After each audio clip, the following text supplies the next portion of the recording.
Hello, Hanji Kiddan. What's up, people? Pre-season is over, and the mighty Tractor Boys, we kick our championship campaign off on Friday night. It's Friday Night Lights as we take on Tom Brady's Birmingham City. Before we get into anything, we got to shout out Angel Care Homes. We got to shout out Mark Darcy and, of course, the Desi Ballers. By now, you should already know what they do. If you didn't, the details are in the description, so make sure you check them out. And, of course, big up all you legends that have subscribed to this channel. Been going less than 2 years, about a year and a half now or something. And yeah, man, love to every one of you that subscribed, that's engaged, that's liked, that shared the video, all of that, man. It helps it grow.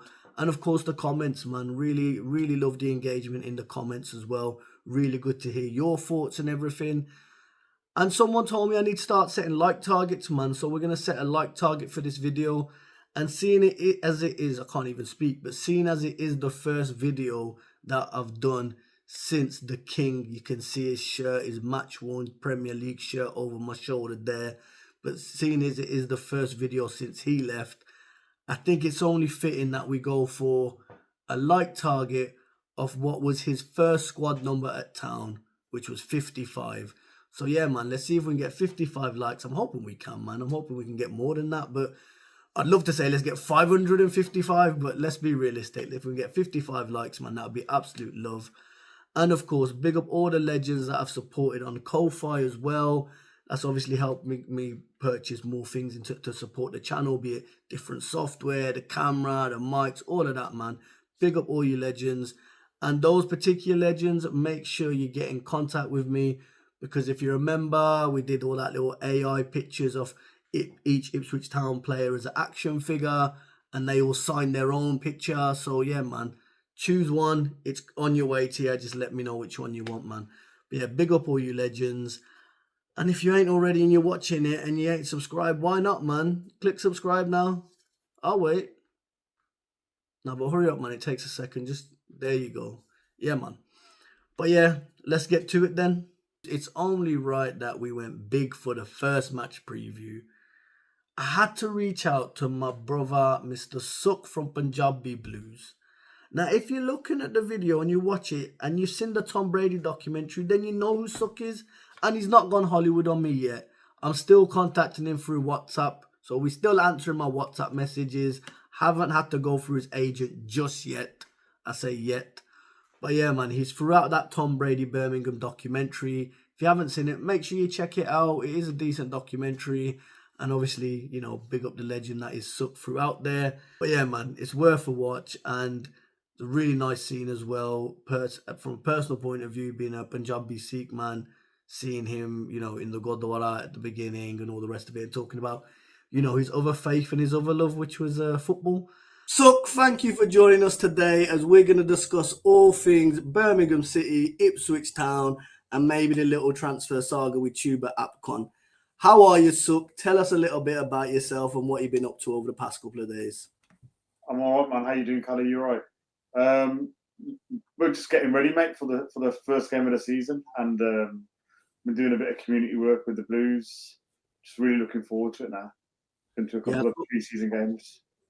Yeah, I saw some pictures on your socials yesterday. I think you were doing some community, getting the stadium ready for us. It seemed, and getting all the area ready for us.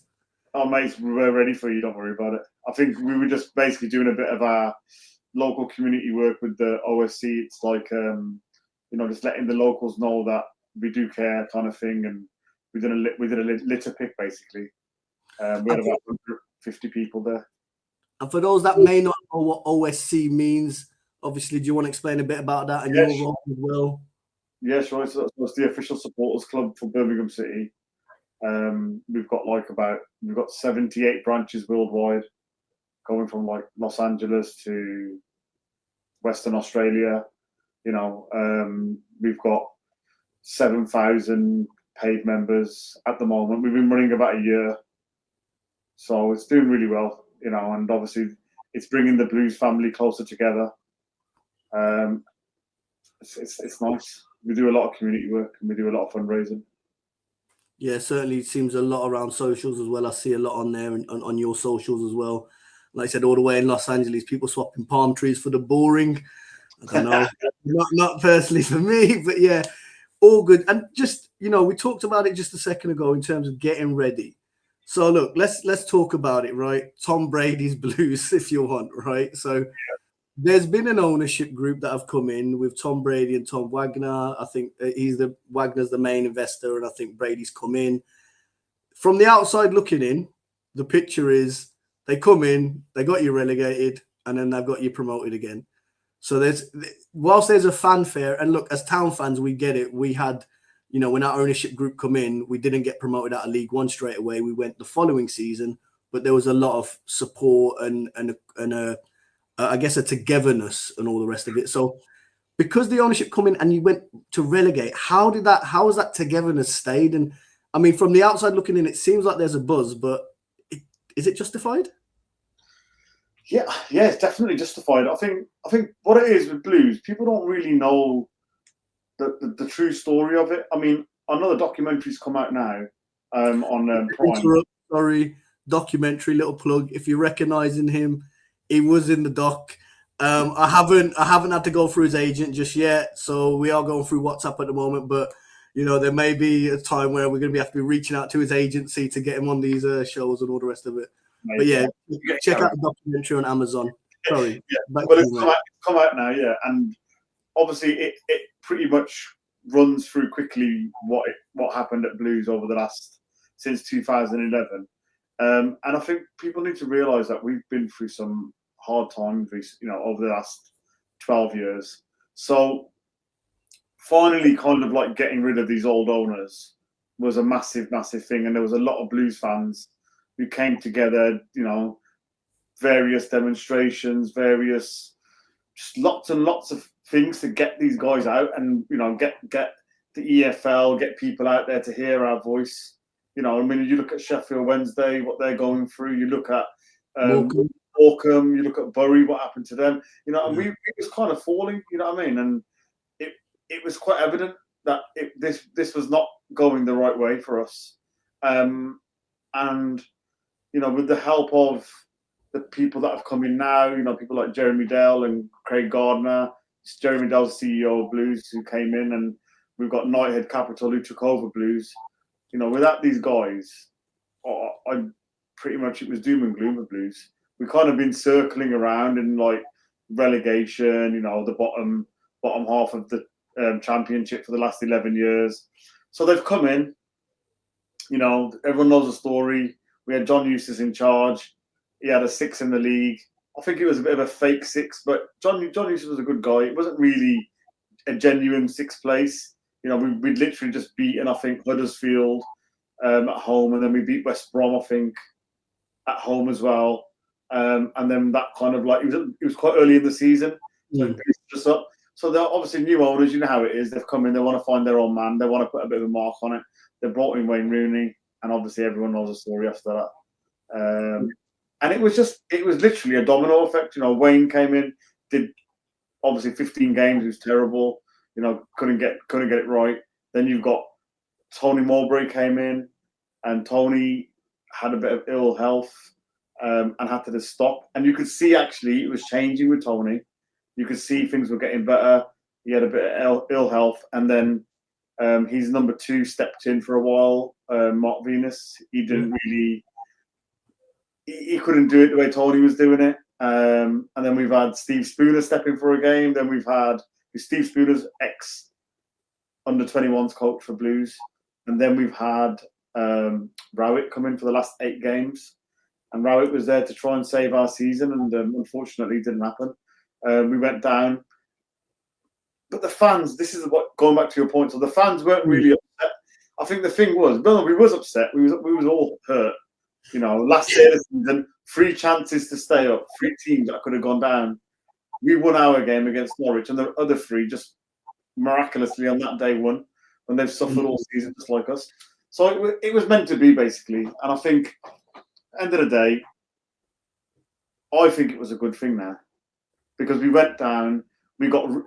Now this is another thing, misconceptions. People go, "Oh, you bought the league." Yeah, we spent a lot of money, but we got rid of 17 players from our squad. So literally, our first team squad, our senior squad, was done. You know, they've all been shipped out. You know, all the dead wood was gone. So we bought in all of these new players, right? And these new players, obviously, you're going to spend money when you bring in new players. I think it was more the transfer fees because I think was it Stansfield that went for like 10 million or well, I don't know if it was 10 million. I mean, we don't know the exact number, but they're saying what between 10 and 15 million or something. But I imagine that will be like England appearances and goals or whatever, like add-on bonuses or whatever. Yeah, maybe I don't know the ins and outs. The thing you say, sorry, carry on. No, you carry on, mate. Go on. No, I was just going to say, there's a lot you're saying there, and as a Town fan, like other Town fans that will be listening to you, they're going to be hearing a lot of similarities because it was similar to us. We were sleepwalking to League One under our previous ownership, Marcus Evans. This owner we hadn't seen no one knew what he looked like for about 6 years. And then, you know, when he first come in, he got Roy Keane, the big name or whatever, didn't really work. Didn't really spend, you know, our transfer strategy was going to the Lidl bargain basement and the bargain basket and shopping in there. A lot of free transfers, a lot of stuff there. Went for a young manager, didn't work, sacked him off. We then got relegated to League One and we thought, okay, cool, we'll reset and come back. But it took us 4 seasons to come back. And it was only when this new ownership come in, Gamechamger, again, Americans, they come in, they install a CEO from Bristol City, Mark Ashton. So he's been managing that as well. And, you know, the manager that come in at the time was Paul Cook, and he was called the Demolition Man. But then he got sacked and McKenna come in December because there was a tour game. But it's that squad that he built and started to build. And now, you know, with these owners, we've had back-to-back success. I'm looking at Birmingham and other Town fans are looking at Birmingham. And I think most of the league are looking at Brum and seeing actually, this is a team that could be up there. And I'll tell you my reasoning. So I think you spent well. You've done exactly what we did in the Championship in terms of you bought Championship players in League One, right? Stansfield's not a League One player, right? But you've bought Championship players as an example, right? You've now gone in and you've got ownership that want to invest. You've got a club that are there, so the revenue's coming in as well, ticket sales. I imagine your games last season were all away ends all sold out. Most home games are probably sold out as well. Right, so that will carry on now into the Championship. Momentum, the core of your squad's still there, right? The League One team that's been promoted, the core of it. We know now that our trajectory, the way that they tell us, the way they talk to us, these the owners, that it is what it is. And and we've got to move. We're not looking to be sitting in the Championship for the next so many years. We want to go to the Premier League, and if that's this season, brilliant. If it's not this season, then we're going to try for next season. You know what I mean? And that's the aim, really. The aim is to get up there. Whereas over the last 12 years, it's literally been, let's survive in the Championship. This season now, you've obviously made some good transfers. How are you know, obviously we're both after a striker. I think we're recording this today on Wednesday. This will probably be out Thursday morning. So today, at the moment, as it stands, I think Birmingham have officially withdrawn from the Tuba Upcom race.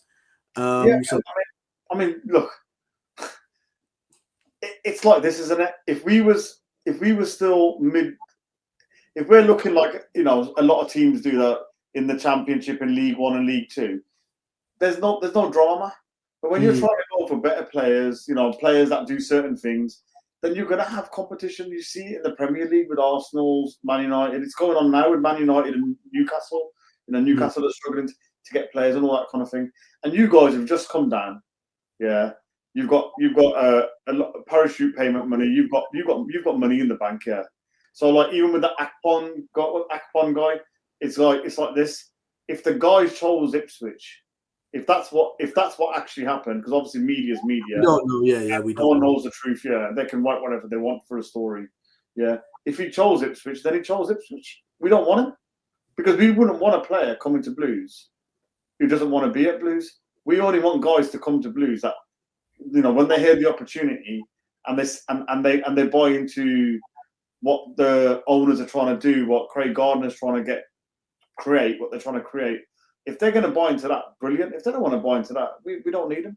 And your manager Davis, like he was unknown, but he's, you know, to record points and goals and whatever. And am I right in saying that was his first managerial season as well? Yeah. So I think in the last summer, from what I've read and what I've heard in interviews and stuff, they, had like over 100 applications for this job. Wow. Davis came to them with an amazing CV. I might get some of it wrong, but I know that he's been with Swansea, Liverpool, Celtic, Spurs. That was his last position. He was with Ange at Spurs, first team coach. And I think Chris really just wanted to get into management. And I think the way he says it in his interviews in the past, he was like, he's born for it. And when you meet the guy, when you speak to him, and I've had the pleasure of doing that a couple of times, mate, he's so focused. He's so focused on what he wants to achieve. And I'm really happy for what they did last season, because it's kind of like gone under the table a little bit. Blues got 111 points. But they bought the league. Well, let's see who else is going to do it in the future. Yeah, it ain't easy. It ain't easy, man. Yeah, and look, it's nice to have the resource, and you can do that, but it doesn't guarantee results. So 100%. And you see that through the history of football, don't you? Clubs will go out and they'll spend millions and millions of pounds. Man United, but they don't get nowhere. I mean, Chelsea has spent $1 billion, and they won the UEFA Cup thing, whatever it was. So what would you say is your weakness as a team at the moment? Like, where are you weak? Because I was listening to somebody else's podcast or something, and they were saying they were struggling. Was it in midfield? Yeah. So sorry. That's what I was saying before about where we are. I'll come to that point. Perfect. Right. So when we come up from League One, again, we were a League One team competing with parachute payment clubs, right? Like now, and now we're the parachute payment club. Yeah. We're the club that have got a 20 million. We can sell a Liam Delap for £30 million. We can sell an Omari Hutchinson for 30-40 million pound or whatever. We've let a lot of leaders go. So we saw it last season in terms of a lot of the thing that got us promoted was that unity and that team spirit and all that togetherness, right? And momentum takes you quite far, which is why Blues have kept the spine. I back you guys to do well this season, right? But we changed that, and this season we've let so the captain was a friend of mine. He's now left or whatever, but he was a big leader, so it was a big loss there. But he was a midfielder. So now we've signed another guy, Aza Matsuwa, who's from Stadium Rennes. So same as I've forgotten was it the centre midfielder or the attacking player that you signed? You signed one from the same club. I can't remember his name. Kyogo. Yeah, I think that was him. But we signed him for about 10 million quid. He looks a good player, and he looks physically good and all the rest of it. That's fine. We still don't have depth. So then next to him, there's rumours about we might be getting Kayust back, who we had on loan from Napoli last season. Right. From what I understand, he is keen to come back. It's just agreeing that the package and all the rest of it. But it'd be like a loan with an obligation if we go up. So that's your two. Then we've got the cover is like Jack Taylor, who I think is a good player, but he hasn't had enough minutes. And then we've got Cameron Humphreys, who's a midfielder he's an academy player, huge potential. Last season he was out on loan at Wickham, did quite well with Wickham, got them up there. Obviously they just missed out. But we are very light there. And striker, we've got George Hurst, brilliant player, but his career shows he has a lot of injuries. So if he's going to be out injured, we've got Ali Al-Hamidi, who made a big step up from League Two to the Championship, now to Prem, now back to Championship. But found a bit of form in friendlies and stuff. We need someone else. And then we've also been hit with injuries now. So Philogene, who we signed, former villain, he was You're right, man. No, right winger. He plays on like the right wing, left wing. Very good, tricky player. But he was on loan at Hull in the season we were both in the Championship last. Yeah, okay. He went to Villa at the beginning of last season, didn't really get in there. We signed him. I remember this guy. This is the guy that scored that goal. Made the pass in it when we was at your ground. No. And he went past. Did he go past Dembele? He went past Dembele, I remember. No, he wouldn't have been playing for us then. He wouldn't play for you? No, we signed him in the Prem. You're on about Hutchinson. Not a tall guy. Ex-Villa. Oh, Axel Twanzebe. Is he still with you? No, he's gone to Burnley. So he was his deal expired and they couldn't agree the right deal or whatever. I mean, he's a player that he's been out because he had quite bad injuries. But I read in the papers recently that they're suing Man United for medical negligence and stuff like that or whatever. Right.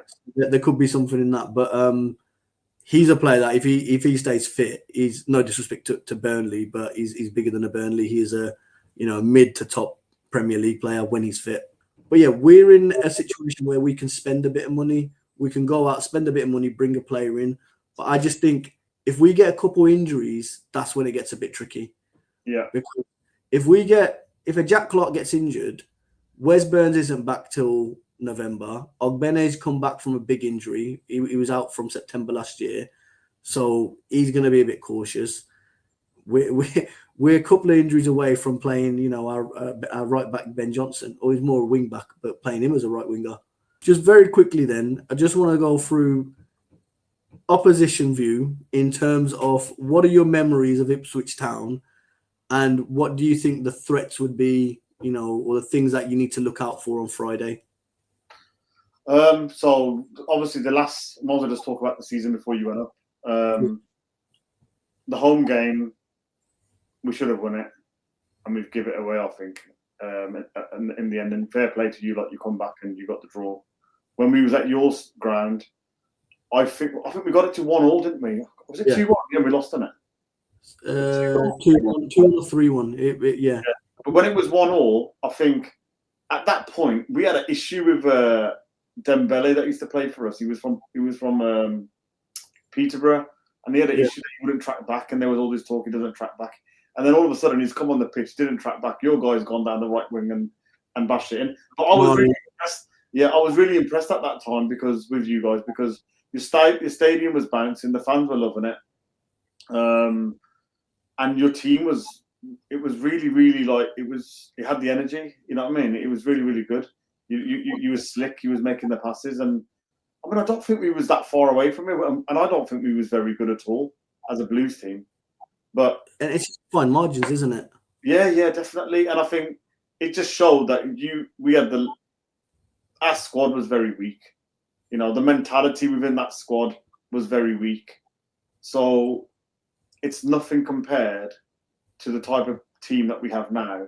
But then obviously you've had a one season holiday in the Premier League, so your team's not exactly the same either. Do you feel, sorry, you just mentioned something there about obviously coming up now back and all the rest of it.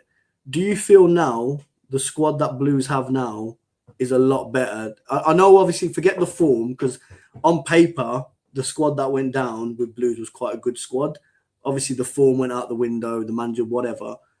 Where do you see the two squads? Blues Championship squad now and Blues relegation squad? Well, the relegation squad, on paper, the names were good. But the way that they played football was old style of Blues. Right. Now we've got a new squad. The names are, some of them are unknowns, but trust me, they play for each other. They work really hard, and the philosophy that's behind them, that's been created by Chris Davis, it's unbelievable. So I know we've got momentum from last season. We lost 3 games all season. We scored a ton of goals. We made some games look ridiculously easy. And we made some really easy games look ridiculously hard for whatever reason, because it was always the low block. It's like 70+% possession, and obviously that's not going to happen this season. But we always will play better when we've got the space. Teams that want to come at us, we seem to touch wood. We seem to play better against. So, in terms of the game then on Friday, I mean, are you there? Are you down there on Friday? I assume you are. Yeah, of course you are. Of course you are. Dumb question, sorry. Yeah, of course you are. We'll have to catch up before the game. I'll be down there. But yeah, what's your predicted lineup? So, what formation are we predicting Blues, and then what's your predicted lineup? I think it'll be similar to the team that played Forest at the moment. So you've got. I don't know how they set up really. It's all new. So we've got obviously Doyle's coming. Tommy Doyle's coming. Tommy Doyle plays in the middle with Iwata and Paik. You've got 4 at the back, and then you've got you had Damari Gray and Keshi Anderson, and you had Stano up front.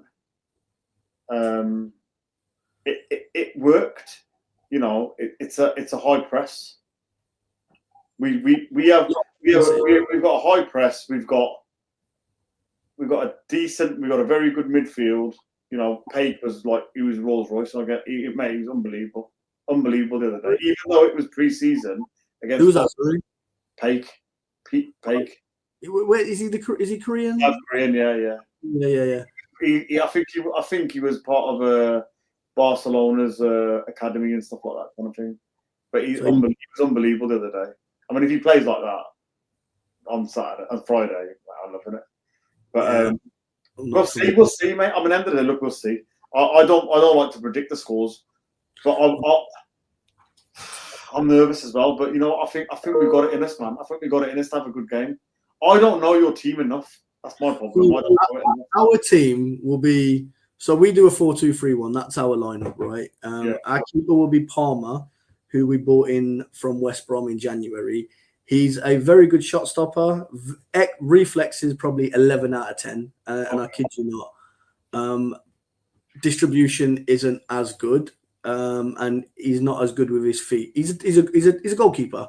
He's not this new breed goalkeeper, although he's not bad with his feet. But again, I'm comparing what I saw of him in the Premier League. That's all we got. The data we got, right?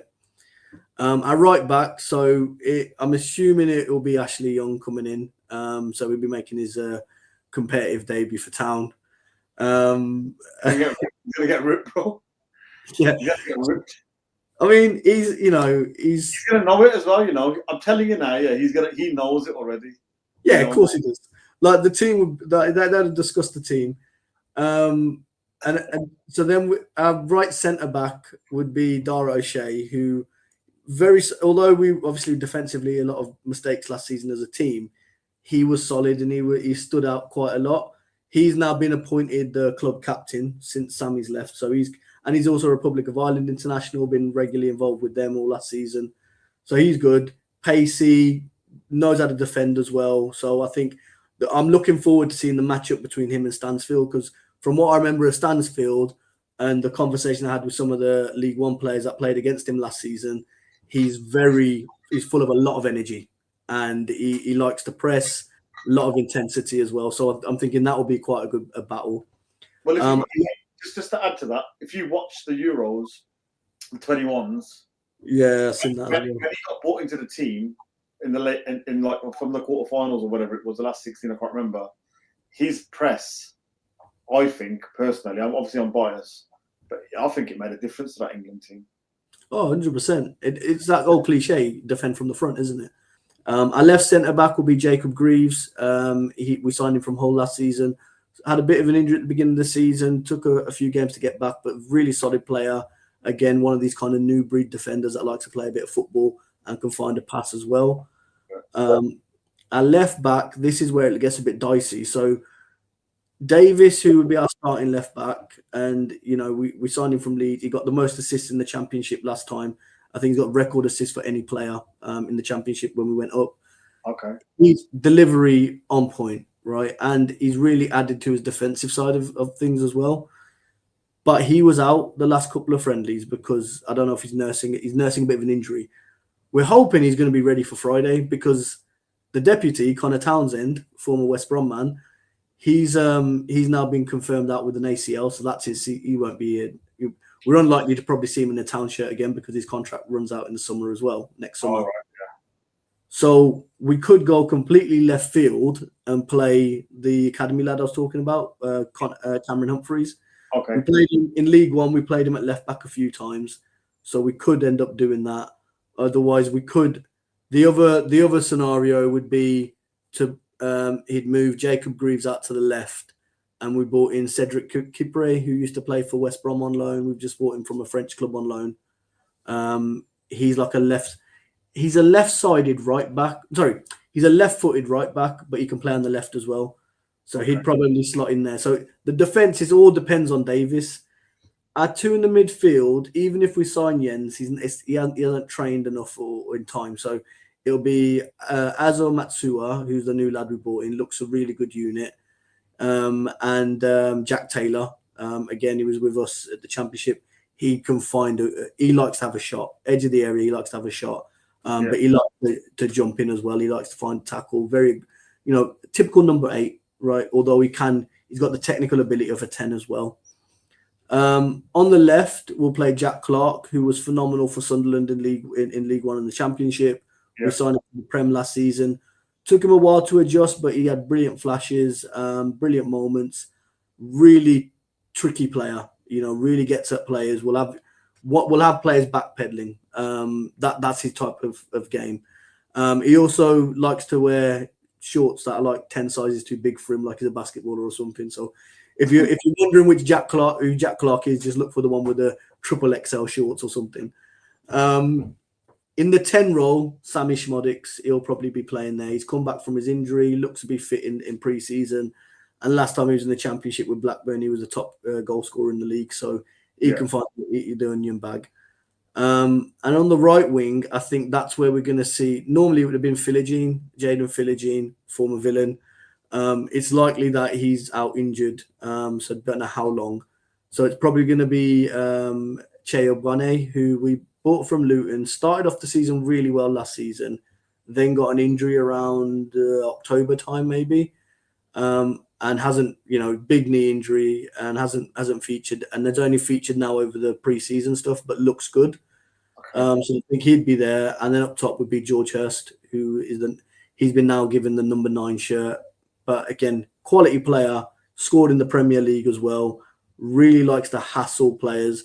Maybe he's not the quickest in terms of consistent running, but turn of pace, he's got it, and he can fight. He can score. But the key thing is keeping him fit. So yeah, that's going to be our 11 in terms of score prediction. I know you said you don't want it, but I'm going to press you for a score. Just give me a win, draw, or lose if you want. I personally think it's going to be just like last time. It's going to be a Desmond. It's going to be a 2-2. Is where I'm at on that one, because I think we'll score, but you'll score as well. You've just got some good quality there. Yeah, I think it's going to be tight. I mean, look, I reckon 1-0 or 1-1 or something like that. 1-0 Blues or 1-1. Choose it, 1-0 or 1. Make it. I don't know, man. It's hard. It's really hard because nobody knows nothing about anything. It's the first. I know this is the fun about it. I'm not going to hold it. Listen, I'll go for Blues then. I'll go for Blues 1-0. 1-0 Blues. Okay, let's do that then. Yeah. Well, it's going to be I think it's going to be the two teams that are playing on Friday. I think we're going to be up there at the end of the season. Is Hutchinson not going to play then? You reckon? Because I heard he's thrown his toys out the pram, hasn't he? It's not throwing his toys out the pram. It's just media. So, as someone who knows Omari and the family very well, he's not that type of person at all, right? Yes, there's things about he said he was not in the right mental state, was what McKenna said. So he didn't travel for a friendly, which again you can understand. Like, you've travelled for a friendly, you potentially might have a move on the table to Brentford. What happens if you get injured? People say, "Oh, you might get injured." We literally saw Connor Townsend now ruled out for the whole season and Philogene out from that same game. So there's absolutely a friend. And then look at, I did smile a bit because he's a former Norwich scummer, but James Maddison, look at him. They're doing that needless friendly stuff was it in Asia somewhere? Yeah. He's now out for the season. So again, it's one of those. There's lots going on in the background. There were lots of things, there was a transfer release clause of 35 million, which expired. Apparently, Brentford put the deal in. Apparently, it didn't meet our payment terms. Like, we wanted more money up front or whatever, which is, just in the contract or whatever. I think the club will let him go, but we just want the right price. Like, the club aren't there to hold players back, and also like Omari came. Say that again. So you reckon he's not going to start then or play? I don't think we'll see Omari Hutchinson. I think he'll be. It's been interesting. There's been a comment in the press today by McKenna, which I think has been framed to put more pressure on Brentford to buy, which is, he could be involved on Friday. I would be very surprised if we were to see Omari Hutchinson in an Ipswich top again. right? I think the money's there. Like, it's not a big fee, and the potential of the player, like, if I'm Brentford, 37.5 million, pay it. He's got, like, his first season at men's football, he tore up the championship and got us promoted. No, he's a good player. Well, last season we've had some fans like, oh, well, he has his glimpses. It's like, yeah, but he stepped up to the Prem. There was a massive gap between Champ and Prem, just the speed of it. But in that Prem season, he's still scoring a worldie against Man United. He's still tearing up Tottenham at their stadium or whatever and helping us get our first win of the season. He's still scoring against Chelsea at home and all the rest of it. So, you know, he's for me, if we could agree, like, sort him out, proper deal, one more season with a guaranteed release, no matter the terms or whatever. And, you know, if you don't go up next season, you can go then. If he stayed, if Omari Hutchinson stayed, I'd back us to win the championship. Yeah. I'd back us to win it. Where do you see yourself finishing now? I'm going top three. Top three. I think I'd say top six, but I think if I've got to be realistic, and we've made some good signs and we know some more is coming in. My concern's always been the depth. I think the Akpom potential signing, adds depth.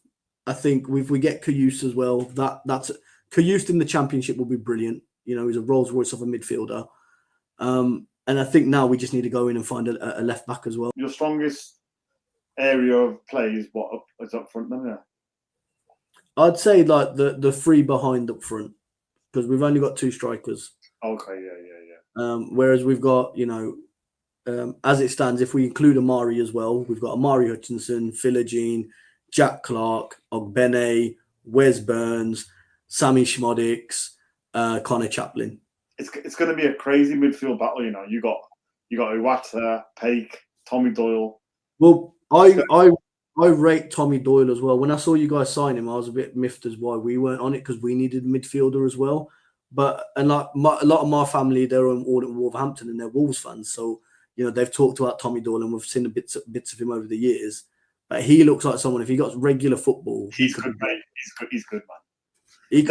Them three together, they're good, man. They're proper. Like we'll see.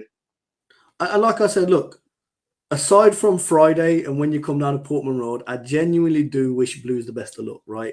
You know, as long as it's not a promotion place at our expense, come and join us. I don't care who joins us in the Prem, right? I'd rather you over Leicester or Southampton. Certainly not the Scummers, Norwich, and all that. Do you know what I noticed though with the Championship for all these years that we've been in it in the past?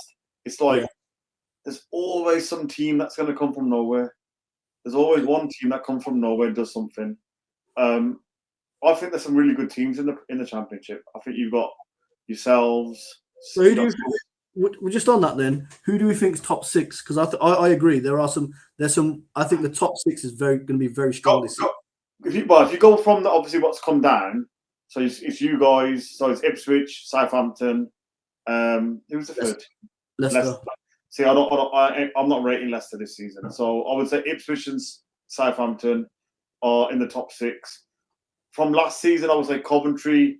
They had a good run with Frank, and I think they'll be there and thereabouts. And then I think we'll be there.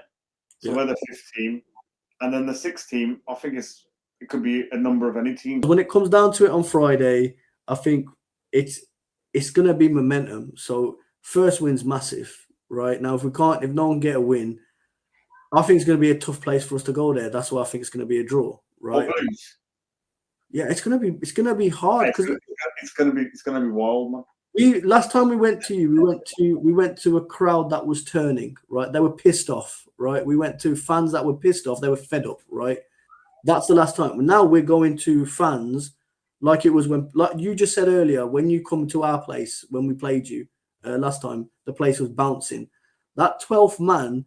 I talked to a lot of these players after the games, right? We'll be on the WhatsApp or on calls or whatever. And they'll be talking about, you know, the atmosphere. When I first joined, I got trolled by a lot of town fans because I used to call out the atmosphere. And that was because the players were saying to me, the atmosphere is crap. You know, come on, we need a bit more atmosphere. Yeah. When it's bouncing, that energy goes onto the pitch. You know, when the players hit a brick wall and the legs feel heavy or whatever, that carries them another 5-10 yards or whatever it may be. So listen, I'm just hoping that the best thing for us is to get a goal early. You know what I mean? Get a goal early. But I can see us going 2-0 up and like exactly the reverse. So 2-0 up and you guys get 2-2. Yeah, let's see. Let's see what happens. Right. All I know is that it's going to be, we'll be up for it. That's it. Anyway, I've taken far too much of your time. Sorry, we stopped for now. We've gone well over time. So just very before we go, do you want to just tell what people get at you on socials? What you're on X, Twitter, X, whatever they call it nowadays? Panjabi Blues, man. That's my tag on X. And the other handles are Facebook and that, but they're all managed by the people. But yeah, no problem. Just find us whenever you want on Panjabi Blues. We do loads of stuff for our football club, and we're always out there doing whatever we can for the community. That sounds brilliant. I'll put it in the description as well, so I'll tag it up. Like I said, thank you again, and looking forward to Friday. Hopefully, we're both smile. Well, the only way we're going to both smile is a draw, but let's see. But thank you. Let's see, man. Take care, brother. Take care. Yes.